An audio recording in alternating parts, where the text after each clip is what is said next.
We are a nation in a state of unprecedented flux regarding our school children's trauma to return to school in the midst of this pandemic. Parenthetically, editorial, I would say, I think that from the perspective of many students with disabilities, this last spring did not go well. I think that we're looking for ways for the coming fall to go much better by including students with disabilities in the learning experience in a better way than they were able to do in the spring. So our next panel addresses this so timely topic of education and skills for a better future. Ready or not, America's schools are reopening in one form or another, virtually, in person, or a combination of the two, and they're opening in the next month or so. What will this experience be like for our nation's students? What will this experience be like for their teachers? Wearing our disability lens, what will it be like for the more than 6 million students with disabilities, many of whom had a rough spring, as I said, with distance learning? What about their teachers with disabilities? So let's open the classroom door to let in a rising star, 13-year-old, a real star, Sophie Kim. She's an actress in the Netflix show, The Healing Powers of Dude. Dude, by the way, for those of you who are in my generation, that's an expression that younger people use regularly. Kim will address how the ADA has enabled her to have an accessible education as someone who uses a power wheelchair to get around. Sophie, you have our undivided attention. Sophie Kim. Hi, I'm Sophie Kim. The ADA has helped me in a lot of ways, especially regarding my education. Thanks to the ADA, many modifications were possible to make in my school experience. Ramps were built and the blacktop was leveled out at my elementary school, which made it accessible to me. There was a fire escape chair in case of emergencies at my middle school last year, and all the desks around school that I used were adjusted to my height. I of course had an accessible bathroom, so I could use that whenever I wanted to. There were handicap parking spaces in the parking lot, and mine were reserved, so that was cool. And whenever there was a field trip, there were always accessible buses available, and if I ever had to stay in a hotel, there would be an ADA room. For example, when I went to Disneyland in 7th grade, I had an ADA room for that, and that was really fun. So I was really fortunate to have such an inclusive experience thanks to the ADA. Wow, Sophie, we're going to be cheering you on with your career. Continue to fight stigmas and break down barriers, and thank you for your comments and for all that you do. So now I'm going to pass the microphone to our virtual microphone to our esteemed moderator for this session, Gerard Robinson. Gerard is the Vice President for Education at the Advanced Studies in Culture Foundation. Early in Robinson's career, in Gerard's career, he served as the Commissioner for Education for the state of Florida and as Secretary of Education for the Commonwealth of Virginia. So he's sort of a bi-state expert. Gerard is bringing his expertise as a member of the Respectabilities Board. Gerard will introduce our stellar panelists. Our Zoom classroom is all yours, Gerard. Take it away. Thank you, Steve, for that very kind introduction. Thank you also for your leadership in this field for a number of years. As Steve shared with us, we're going to start what we thought would be a traditional school year. When school teachers and superintendents plan what 2020 would look like, it's very different. We know for the last 4 months, we've had to ask questions of when will schools open, why, what time, and how. Today, we're going to have a number of people we're going to talk to, and they're going to share their expertise with us. Again, my name is Gerard Robinson. I'm a member of the Board of Respectability and glad to be a part of this conversation. Now, think about the fact that we have 6 million students in the United States who have a disability, and the majority of those students are students of color. You look at the fact that 66% of African American students, 77% of white students, 71% of Hispanic students, and 79% of Hispanic students in the class of 2018 finished.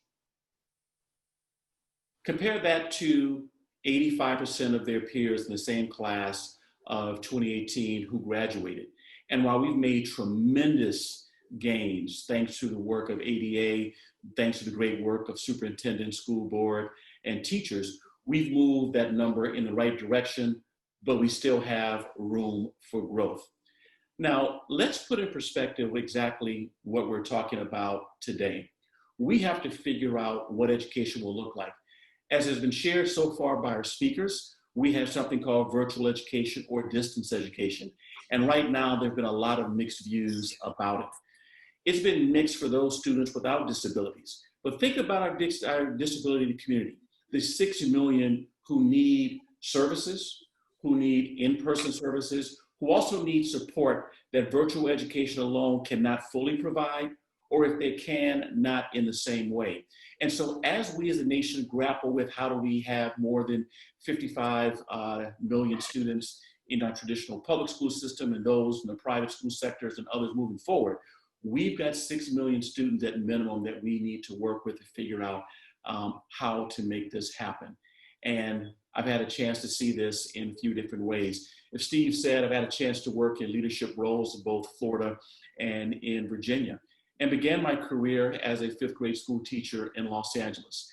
And every step of my career in education, from the classroom to leadership to public policy and practice, I can tell you, we have a lot of work that we need to do for students with disabilities. I saw it when I worked for DC Public Schools, where we had a number of our students who needed services. I'm glad to say we could service some, but wish to say that we serviced all those students well, and we didn't always do so in a great way, and so we moved forward. Well, now we're in 2020. We're now in a conversation where the Corona-19 virus has really opened up the school conversation of what does it mean for delivery of services to students and teaching and learning. And I'm proud today to have 4 people who are going to speak with us today. We have Ullrich Congenital, who is a civil rights attorney, and he's also the father of the first 3 blind triplets to become an Eagle Scout. We also have Seha Davai, who is the founder of Health Advocacy Summit and program director for the Cloteless Young Adults Network. She's also the 2020 Susan Butler Award recipient. We also have Nicole Homerin, who's a special educator and co-author, Respectability's upcoming virtual toolkit for special education during COVID-19. And last, we have Paul Luelmo, who is an assistant professor of special education at San Diego State University. As a guy who grew up in California, it's always good to see people on different sides of the coast and in the middle as part of our conversation. With that, what I would do at this point is turn it over to our first speaker, who's going to be Ullrich Congenital. You're the dad of 3 21-year-olds who contacted COVID-19. So this issue is real to you on a few fronts. And this story was featured in the media. Thank goodness they're home and they're well and safe. So my first question for you is, what was that experience like as a parent? It was literally, Gerard, the scariest experience that I've ever gone through. I actually was at a point where 2 of my sons, Leo and Nick, were in the hospital at the same time. And Leo in particular, at one point was really declining, where his fever was increasing and his oxygen level was decreasing. It was simply horrifying. And I literally remember being so afraid that at one point I offered my literal soul to the Lord in love and said, and prayed to God and said to the Lord that, gosh, if this is a test, then you're welcome to have me. Just take me, just make sure he's all right. It was just petrifying, but I'm just really glad it all turned out okay, and they all turned out to have gotten better, and they're all well now. Well, thank you for opening up your family to all of us to hear that, but also as a parent. A lot of parents right now are going through some similar challenges, but I think your words of wisdom and faith are going to be helpful to all of us.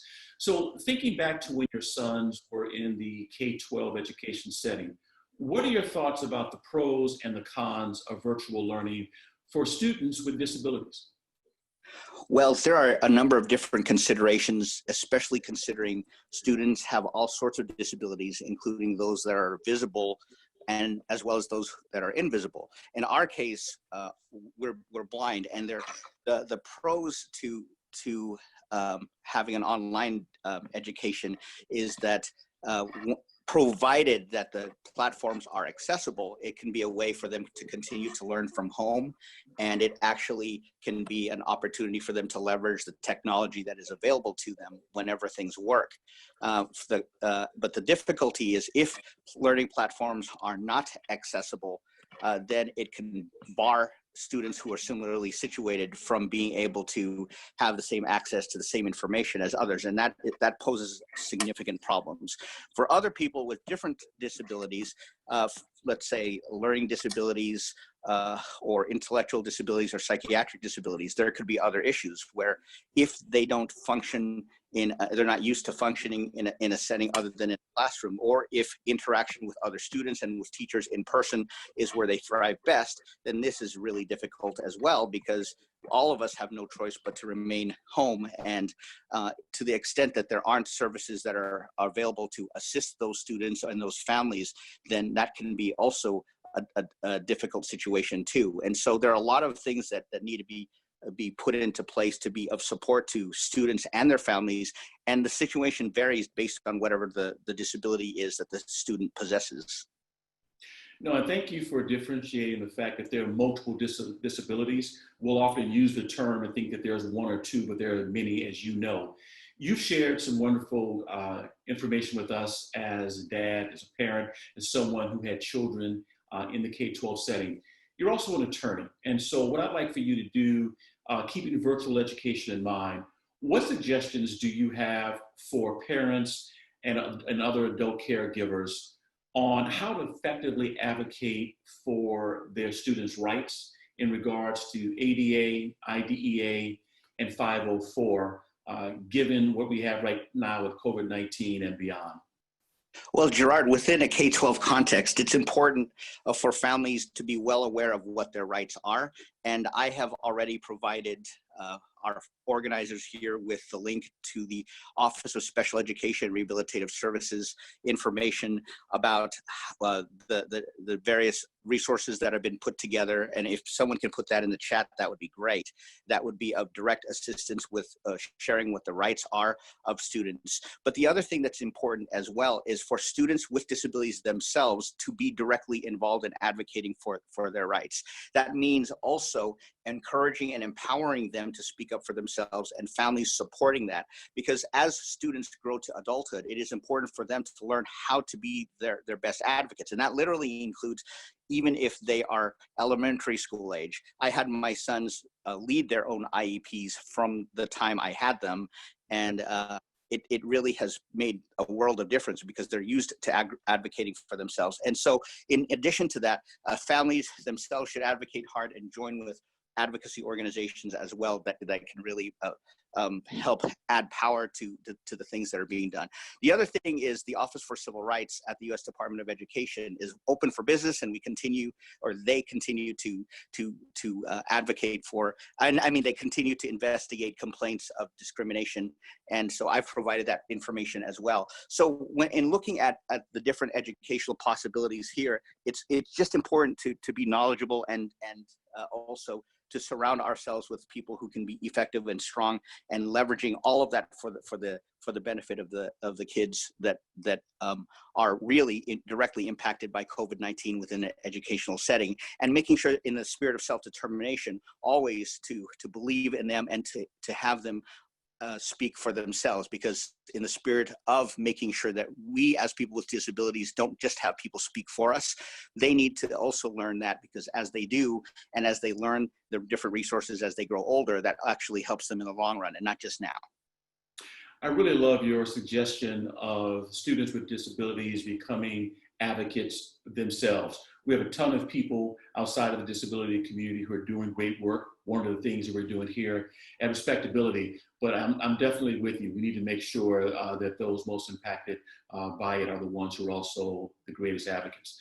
Let me thank you again for what you've shared with us, and keep up the good work. Thank you, Gerard, very much. I'm now going to turn to Sneha.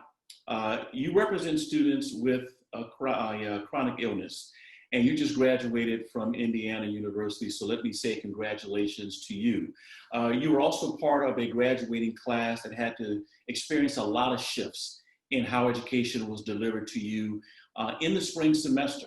Often appropriate support for students with disabilities in higher education is left out of the conversation, so we're glad to have you here. So my first question is, how did you shift to virtual learning during COVID-19, and how did it really affect your experience in higher education?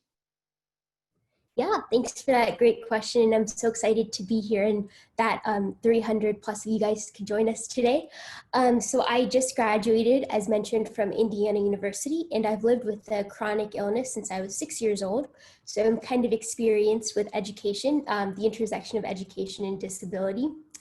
But I'd say, I think for everyone at this point, shifting virtually was quite a dramatic shift. I think a lot of our professors were not prepared for this virtual learning aspect. I had quite a few old professors who rarely could use, Canvas or other virtual tools, but were now asked to basically immediately switch online. So I think in that regard, our education experience was discounted a bit because not all of us were familiar with the technology that we would be required to use. I think another huge aspect that I did not predict would happen was how accommodations would translate online or how they would not translate online. So for example, I was in an organic chemistry 2 class this past spring semester. And, my professor said that you don't need accommodations because you're doing well in the class. So these are sorts of misconceptions that we might not think are still existent, but they very much are. And so that puts a student like myself at a very uncomfortable situation to have to explain, the ADA and how I'm legally entitled to accommodations, even though I might be doing well in the class. So I think that's an example. And then another example is that I think a lot of these professors and teachers are not necessarily, as mentioned, well trained to be able to use technology. So for example, I have stopped the clock testing because I have a chronic condition where I have to use the restroom quite frequently. And so during this, my professor told me a month in advance, remind me a week before. So I reminded her a week before, and then she said, remind me a day before. So I reminded her a day before, and then she said, remind me the morning of. So I reminded her the morning of again. And then I had to remind her again during the exam, which was online. So I think that's another challenge that we're facing as students with disabilities, is that our professors might not be well-trained or well-equipped or well-prepared to be taking on virtual accommodations. And that's also to say that my office at Indiana University, not to call them out, are not necessarily the most prepared to help students as is. And, adding this virtual component adds a whole new level of complexity in communicating with us about how we have to communicate with professors, et cetera. So I know Oli mentioned about self-advocacy and self-empowerment of students with disabilities. And I think that's huge, especially because we can't expect all colleges to be fitting this model of high level inclusion and fair inclusion. So we developed, as part of Health Advocacy Summit, a Keep High Risk Students Safe campaign, where we provide tools and resources for high risk students to be able to reach out directly to their universities, whether that be their health services, their disability center, their dean, to be able to, we have a template written out so that they can send to their higher ed officials to ask about what plans are in place for the upcoming school year. Great. Well, first of all, thank you for opening your story up to all of us. I can tell you Indiana University isn't feeling left out. You're a graduate. You have shown that it could work, but you're also letting all of us know things that we can do differently. And so you provide some great experience about how you had to navigate higher ed. Let's go to the K-12 setting. Again, student with chronic illnesses. Talk to us about what it was like in the K-12 setting for navigating some of the challenges at higher ed. Did you find some at the same level of challenge? K-12. Yeah, that's a great question. So as mentioned, I was diagnosed with a chronic condition when I was 6 years old. And so, my parents are also immigrants, and they never have had, we haven't had a huge history of disability in our family prior to this. So it was very new for me to be diagnosed at such a young age with such a severe chronic condition. So actually throughout elementary school, I did not receive accommodations because my school was a little bit, they were a little bit scared for me. So they kind of let me do whatever I needed to do and let my mom do whatever she needed to do for me to be as healthy as possible at that point. But it wasn't, and we had no idea that things like the 504 plan existed, things like IEPs existed. And so it wasn't until middle school where I got called into our dean's office, and I was going to be told that I was going to be suspended if I missed one more day of school. So keep in mind, this is when I was using the restroom, 10 to 15 times a day. I was very, very severely ill, and my school was going to suspend me before asking whether if there was something wrong or if, maybe I could I would need some accommodations. And so that was one of the most eye-opening experiences to the fact that a lot of schools are not very upfront about accommodations. And so I think, especially during COVID-19, I think it'll be very interesting to see if more students are able to have this flexibility of learning as well. So yeah. That's it. Thank you. You're now a college graduate. You have seen this higher ed and K-12. What advice do you give to parents, to policymakers, really to everyone on this call who's interested in trying to make sure that virtual education works, but particularly for students with disabilities? What would be your recommendations to all of us? Yeah, I think that one thing to really recognize right now is that a lot of us high-risk students are not just focusing on education. So education is a priority for us, of course, if we are enrolled, but we also have a whole other life for many of us. So that can be doctor's appointments, that can be infusions, things like surgeries or procedures that are upcoming.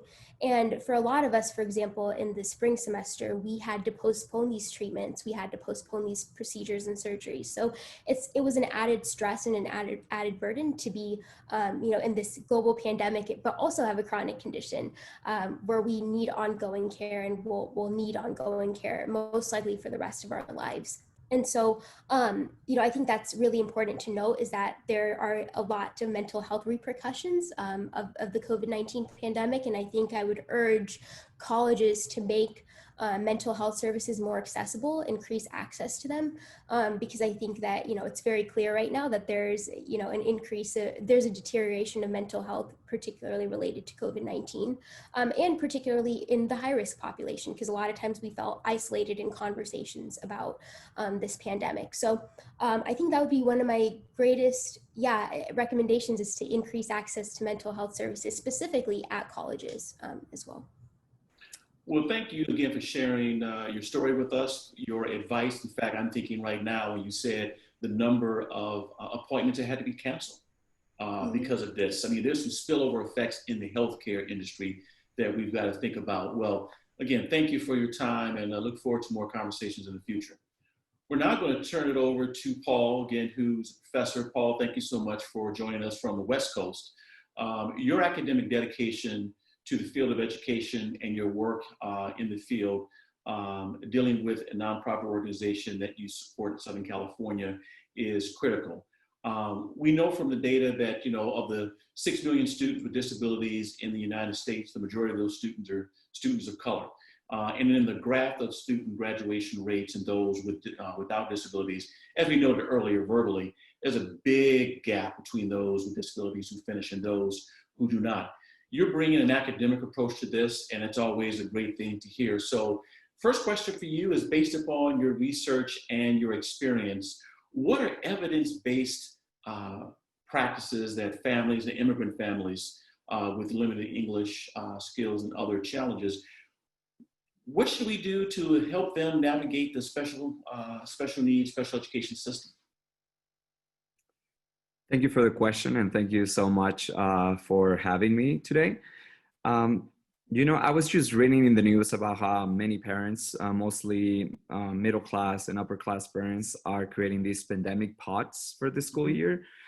These are just small groups of families that share supervision of their children, and in many cases hire a tutor and a teacher to help them with the remote learning of their children. And these strategies seem promising for children and something that any parent would, with the resources, would do. At the same time, these kind of strategies are likely to exacerbate inequities for low-income families, particularly families that their first language is not English.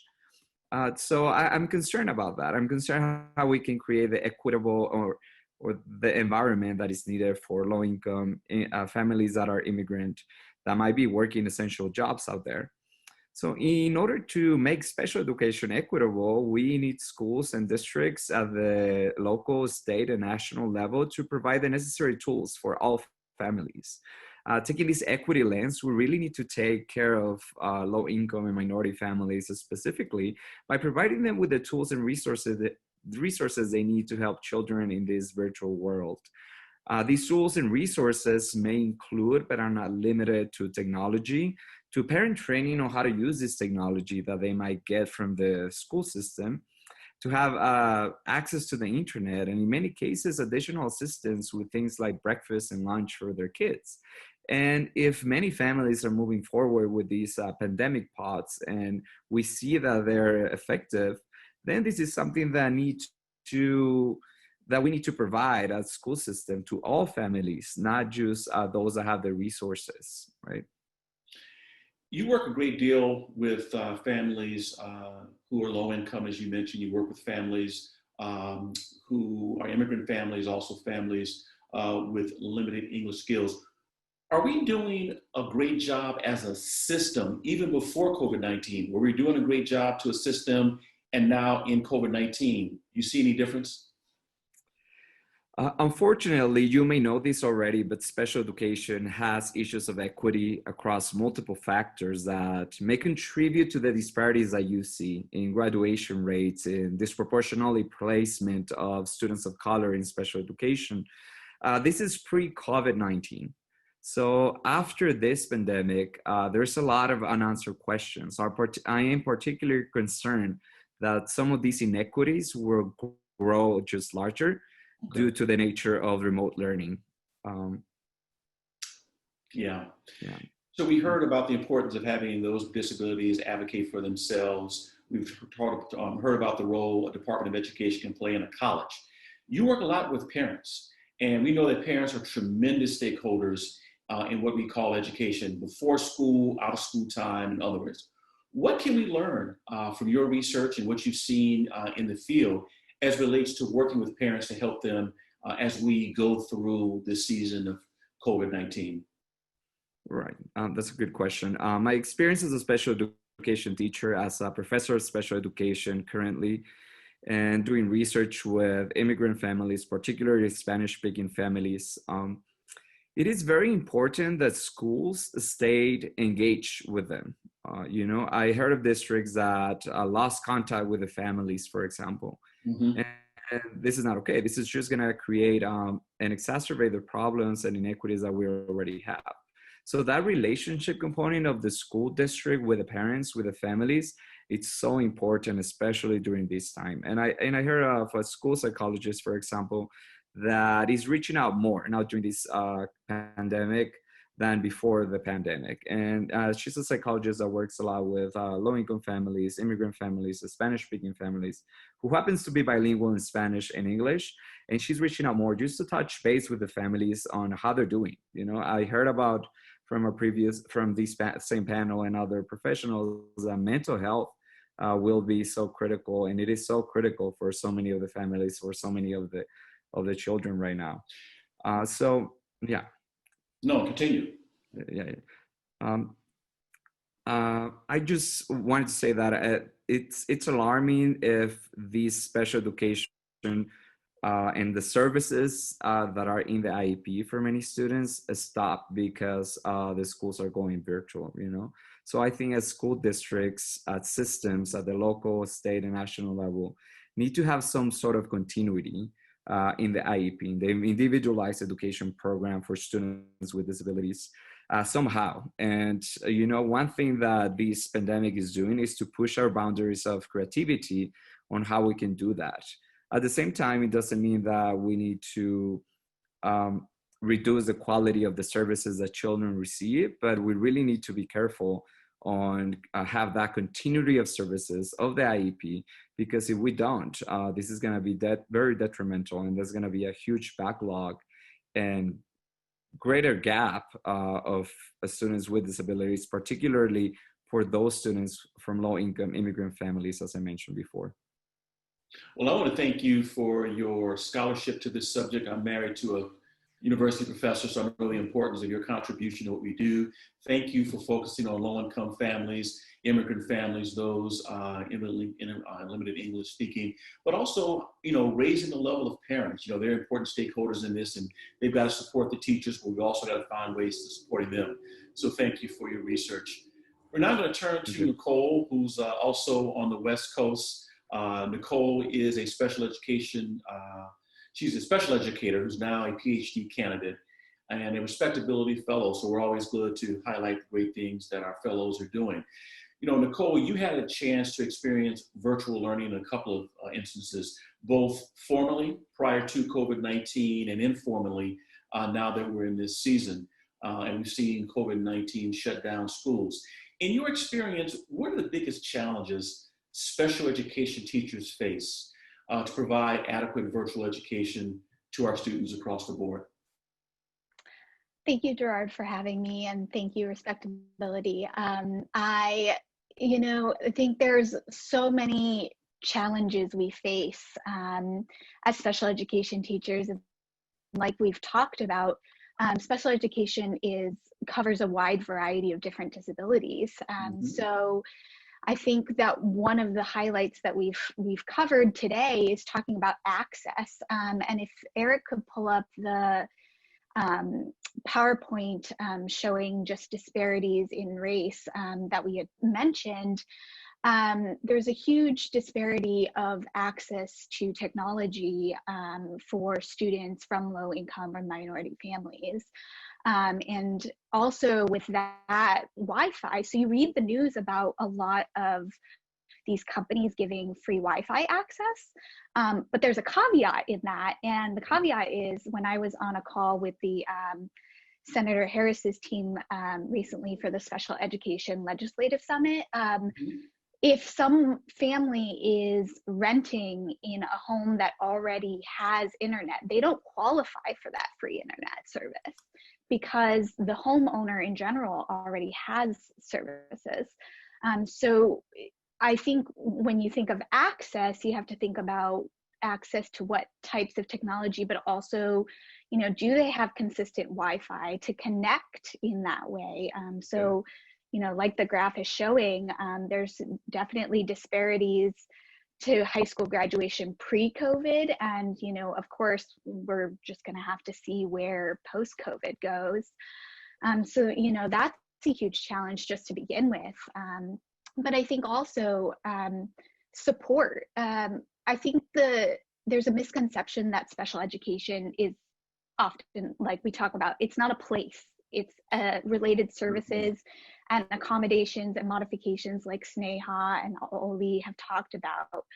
And so we as educators work with the support of related service providers, with paraprofessionals, which I really want to shout out paraprofessionals and aides. They are the backbone of education in our special education system. For K through 12, they really provide such significant support, oftentimes one-to-one or small group. So when you're in an in-home setting where maybe, the parents have to work, especially in a low income setting where the parents are out doing essential work or something like that, the child doesn't have the one-to-one support that they might need in a school setting. And so how do we can't really replicate that via virtual technology. So that's been a really big challenge. And then I also want to talk a little bit about just in general, you know, there's the model of pull out. So, you know, special education teachers will pull out students, but there's also the model of push in services, or, you know, services being delivered with the help of a regular education teacher. And what we're seeing right now is that it's going to be really difficult for regular education teachers to identify students who may not have services now, but may need to be identified for services as we continue through virtual education. Senator Bartlett in the beginning Zoom side chat talked about the importance of early learning and how that is critical to break the pipeline of disability unemployment as students age and go through school systems. So, you know, it's really going to have an impact on how our students get identified right now, and if they can be assessed. And, you know, that's another huge boat of questions that is being asked right now. How do we assess students through virtual learning? How do we identify students who may not have an IEP? How do we know that their IEP is relevant and appropriate to virtual learning? So, you know, obviously there's a myriad of different concerns, but, you know, those are huge concerns that we as special education teachers face right now. Exactly. So you gave a shout out to the paraprofessionals. So I'm gonna give you a two-pronged question. Number one, what attracted you to become a special education teacher? And then two, so many special education teachers and paraprofessionals have been laid off. What's your recommendations to all of us to try to address what's going to happen as a result of the loss? Sure. So for the first question, you know, of course, I started out my own career as a paraprofessional. After undergraduate, I went to Perkins School for the Blind and worked under amazing mentors in the deaf-blind program to learn and support students. And they, you know, that mentorship program is so essential. So what, you know, going into question two, we're going to look at the statistic given by the Council for Exceptional Children was that we've seen more layoffs of teachers now than in the Great Recession, and 50% of those were in special education. Okay. And so the problem being with that is that there's going to, first of all, there's going to be a lack of mentorship for those new teachers entering the school system. And also for the new teachers, we know that, you know, teacher burnout is a very real thing and exacerbated in special education for many reasons. You know, caseload being one of them, lack of support. And so with that, I think that lack of mentorship we're going to see with these new educators entering the school system. And also with that, all of these individuals like Sneha, if you were in education at the time, who graduated this year, weren't able to get their full-time practicum teaching because school shut down in March. So, right, they weren't, you know, they didn't get their full spectrum of education in general. So the problem is that they're talking about all these budget cuts and teacher layoffs, but in reality, we need more educators, we need more support, we need more related services, because also in virtual learning, the students need smaller groups and one-to-one individualization, even more so than we give in the classroom, to make sure that we're reaching them. So, you know, that's a huge concern that we face right now with virtual learning. Great points. And thank you for the practical aspects of teachers not learning or getting the practice because of closure. Nicole, thank you so much for your input. Thank you for your commitment to this profession. What we're going to do right now is we've got time for a Q&A. And so we're going to open that part. And I will see where the questions will come in. I'm calling in here. This is Debbie Fink. I will read the questions that are in the Q&A box. The first question is, how would you recommend streamlining the process of getting your IEP set up during this period of virtual learning? Anyone on the panel can feel free to weigh in. I think I can go ahead. Yeah. Okay, I was just going to say something really fast. I think it's a really great question and can be applicable to accommodations even post-COVID when that time comes. But I think that one of the things that I see that's really difficult for many students with chronic illnesses in particular is the communication between their doctors and the accommodation offices. So I think that, and I think for a long time, doctors were overwhelmed during this pandemic as well. So a lot of people who wanted or were intending to receive accommodations may not have been able to get those in time and appropriately.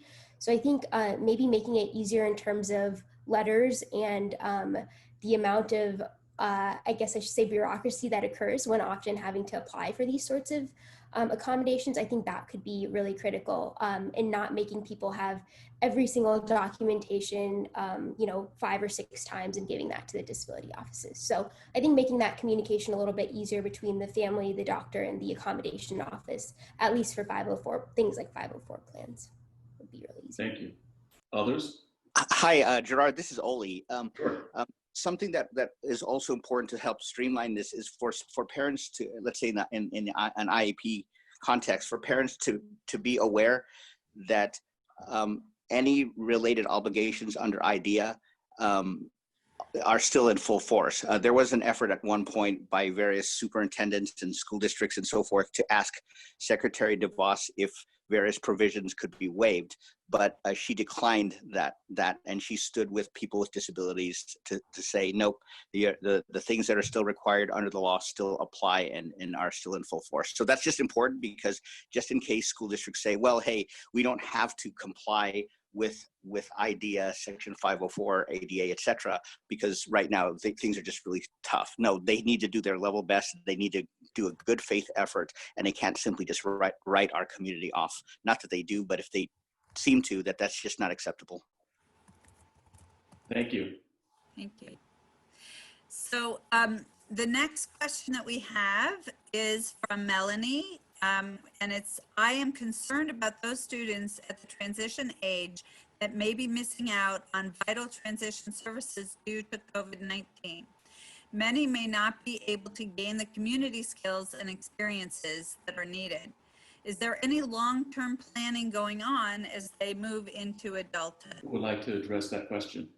I can speak a little bit to that. As far as in terms of formal transition programs, I think it depends on the district and the school you're at. Some really set up great transition systems that are held online. When I was working at Boston College campus school, they would go out into the community and do different work or volunteer related things. And now a lot of the teachers are taking videos of that and simulating it at home, or helping parents set up in-home kind of role-playing systems like that. And then others, not really. I think, again, we bring up the fact of there will most likely be huge disparities in that. Our families who don't necessarily speak English or don't necessarily know all the things that transition involves, because there's a lot involved in the transition age. That it kind of, there hasn't been official news that I've read about yet that discusses transition and assessment. As of the call that I had last week with Senator Harris's team, we did discuss that, and it was a big vital concern, but I haven't yet heard any formal legislation on it. Thank you, Nicole. Yeah, and just to add a little bit to what Nicole is saying, as I mentioned before, this COVID-19 crisis is pushing us to be creative in ways that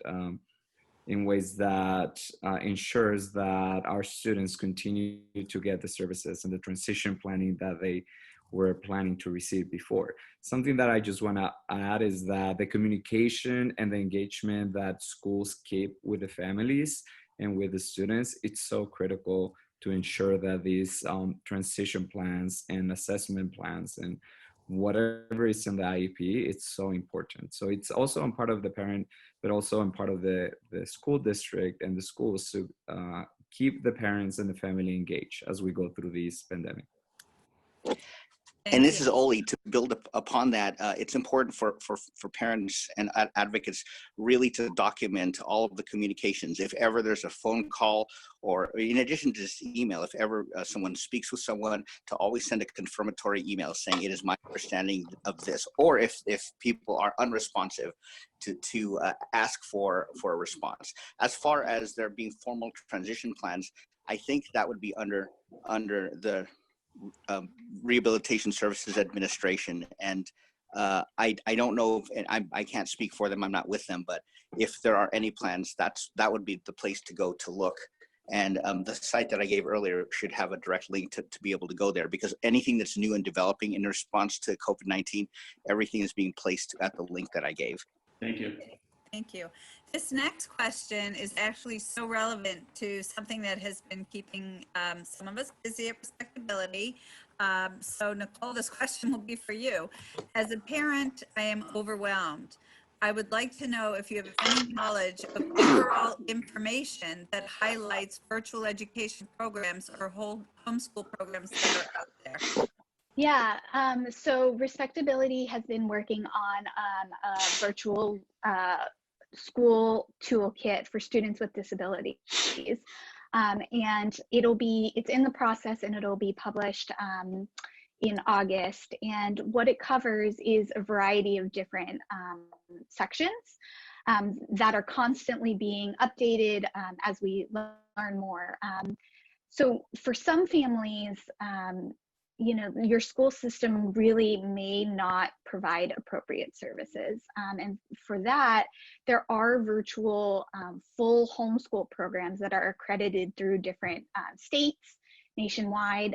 So through the toolkit, our first section will highlight those homeschool programs, the grades that they cover, whether they're accredited and what states they're covered under, and also the accessibility. So if they're accessible for students who are deaf, students who are blind or low vision, if they're appropriate for a certain group of students with a certain disability that maybe that program really focuses on, we've been connecting with those. The second pillar has additional virtual resources, because oftentimes, even if the schools try to provide a lot of resources, they may not be appropriate for each individual student, because like we've talked about, every student is not the same. Every family is not the same. So that section will include accessible websites and learning programs by grade level, and if they address certain disability categories, or if they're accessible via, some students use AAC or switch devices. So some websites are compatible with that, and you can use them from home. And also highlighting the cost, that's going to be huge. So that will be included as well if they're free. The third pillar is going to cover social, emotional, and mental health. I know that, you know, we've all talked about it. Sneha highlighted the big push for, you know, it's always important to address mental health, but I think especially right now, we need to talk about how we're supporting our students' mental health. And, you know, oftentimes they can't tell us how they're feeling, or they can't express it, and it comes out in different ways, whether that's behavior challenges at home or communication challenges. So that list will cover those parts of the curriculum for K through 12, and then also Sneha's organization that is under that category. Another one, the fourth pillar, is live synchronous learning opportunities. So that's live lessons.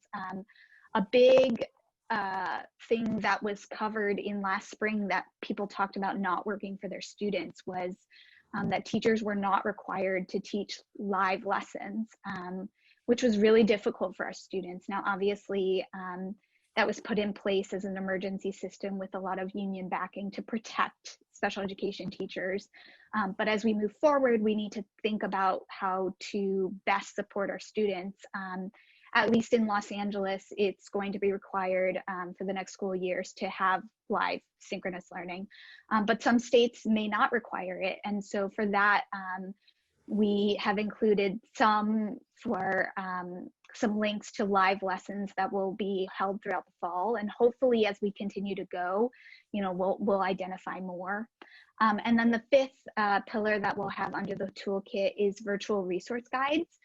Those were created by other organizations, but they have great resources on a variety of different related services or different programs relating to specific disabilities, dyslexia, autism, put out by, and they'll all be organized by different organizations so that families can really search and find what works for them. And also, new teachers or administrators, there's been a lot of news about, how this is incredibly difficult for teachers and administrators too. And I think we need to all just come together and realize that, we're all trying to do what's best for our students. And so if we can have one place that we can all look to go to and find resources that, we can pass to each other, the more collaboration, the better. So look for that coming out later in August. Thank you, Nicole. Thank you. So we have a question coming in live from Shelley Cohen, New York City, who is a co-founder of Respectability and serves on our executive committee. Shelley, the floor is yours. The Zoom floor is yours. Hi, I think this is really vitally important and really helpful to those people and those people with disabilities and their allies who are constantly fighting for helping the educational process for their students. And I think this is a terrific session, and you all have added immeasurably to the insight and the need for self-advocacy that is so important for all families who have a member of their family with a disability. So I just think you're doing a terrific job. Thank you. That's great. Thank you, Shelley. And now, Gerard, we turn it back to you for the wrap up. And I echo Shelley that you've all been amazing panelists. And Gerard, thank you for your great job as moderator. Thank you for your great job at managing questions. So, Oli, thank you again for your work in government and civil rights, and to make sure that we can do what we can on the legal side for students with disabilities. Sneha, I want to thank you again, really congratulate you for graduating, and thank you for closing the gap between what it's like in college, but also the story of what it's like for students with disabilities in the K-12 sector. Nicole, I want to thank you for your work in special education, for your work with paraprofessionals, but also making sure that we don't lose teachers in the conversation about students with disabilities, because they're students of someone who's a teacher. And Paul, I want to thank you for your scholarship and your commitment to research. Thank you again for reminding us the importance of families, particularly those low income, those immigrant families, and those with limited English. I want to thank all of you who joined us today.